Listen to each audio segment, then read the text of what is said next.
আজ দেখেন আমার গাড়ির কাছে এসে পড়ছি আর বৃষ্টি কি পরিমাণে হইতেছে দেখেন। আমি কিভাবে যে বাহিরে যাই আমার জীবনের ফার্স্ট, মানে আমি কাতার আইছি 3 বছর, মানে এই ফার্স্ট আমি দেখলাম বৃষ্টি এত পরিমাণে। মানে আমাদের এলাকাতে বলে যে বাইদলা নামাইছে, যেগুলো বলা হয়, মানে একটানা বৃষ্টি হইতে থাকে যে এরকম অবস্থা আর কি।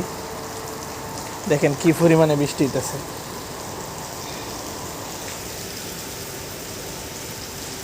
কি পরিমাণে বৃষ্টি হইতেছে গাইস।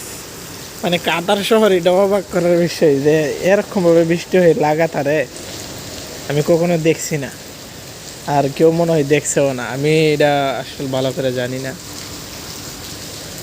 কি পরিমাণে বৃষ্টি হইতেছে দেখেন।